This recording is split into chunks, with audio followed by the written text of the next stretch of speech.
Hello, welcome to the Bioinformatics workshop. In an earlier workshop, I told you about DNA in humans and how, if taken out of one cell, the amount of DNA would be 2 meters long. I also said that that 2 meters is divided up into 23 pairs of chromosomes.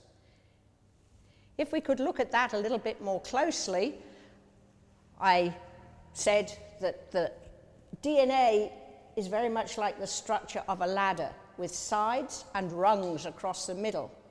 The rungs are represented by 4 nucleotides, chemicals.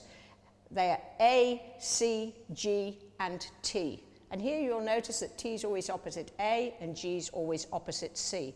This is the basis of the genetic code, and this is what Watson and Crick got their Nobel Prize for many years ago. More recently, scientists decided to take another look at what's going on here. They wanted to unravel the DNA, as it were, and have a look at the sequence of these nucleotides from nucleotide 1 at the start on chromosome 1 right through to the last nucleotide on the 23rd chromosome pair. Now, this is a massive endeavor.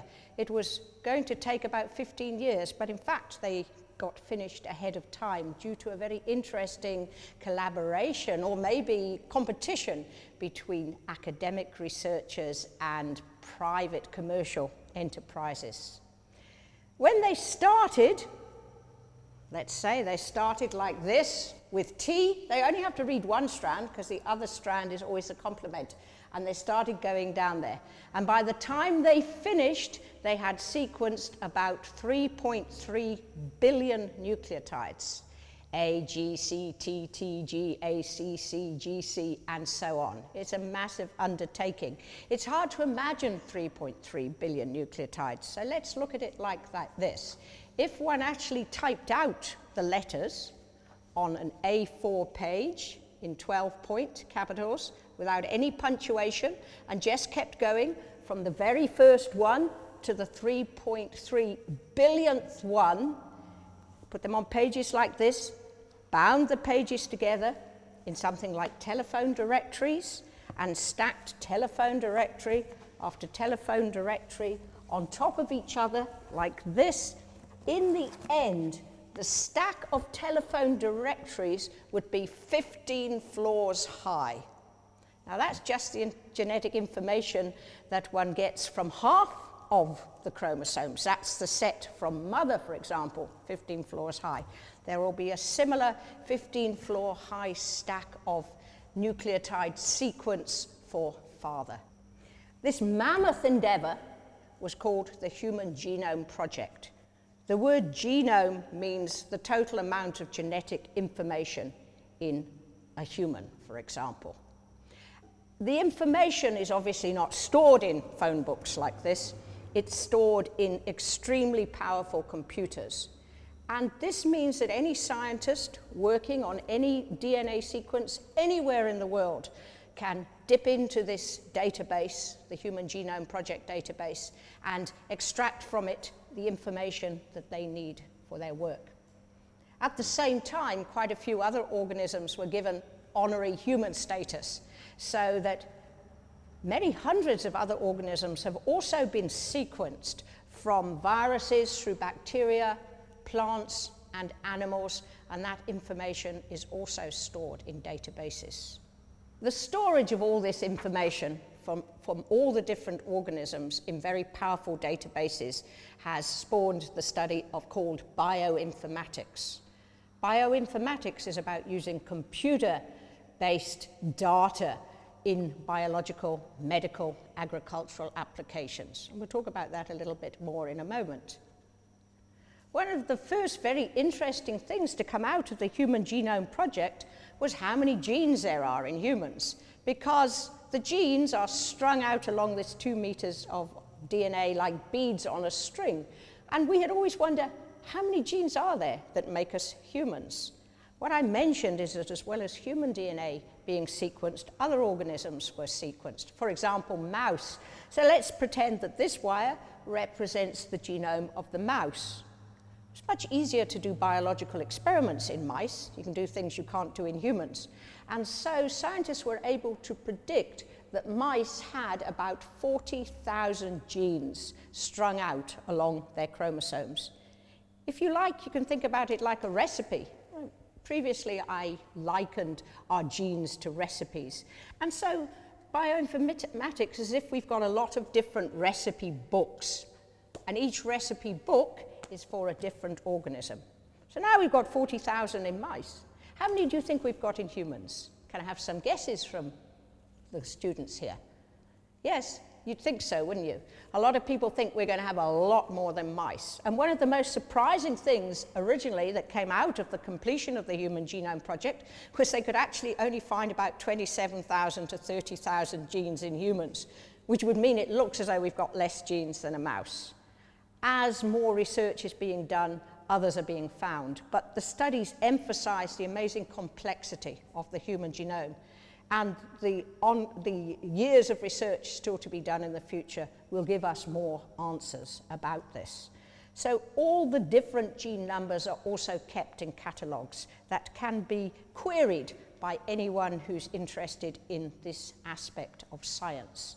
The Human Genome Project has gone way beyond looking at the numbers of genes along here.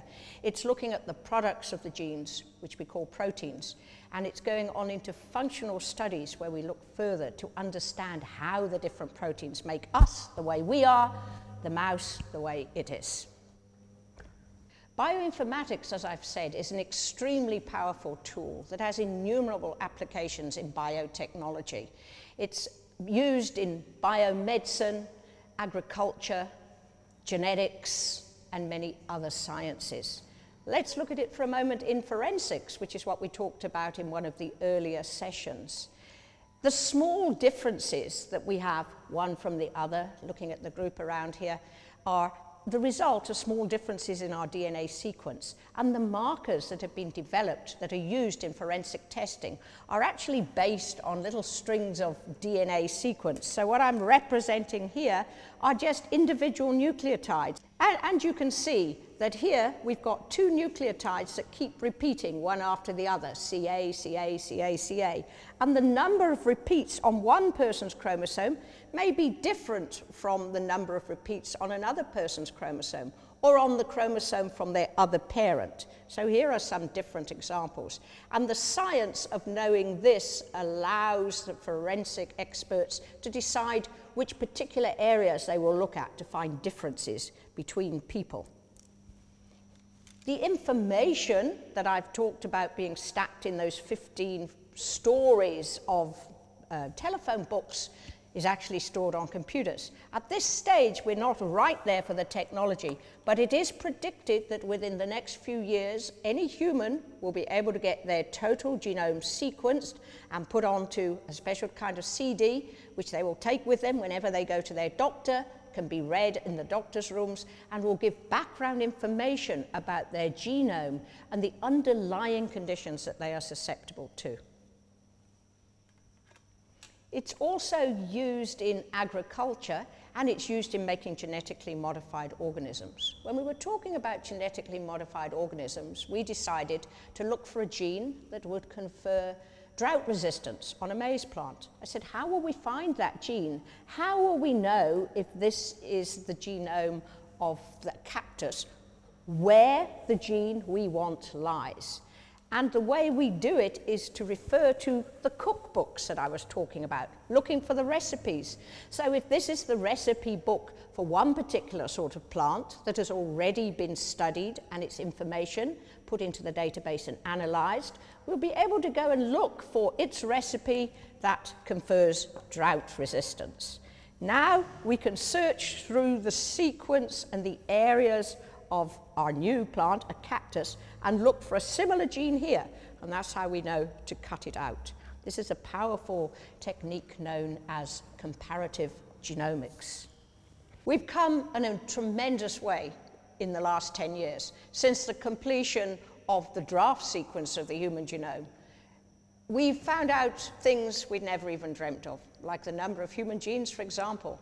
It's very hard to predict what we're going to find out in the next 10 years, but we can be pretty sure that we're pushing back the boundaries of science with the technology of bioinformatics.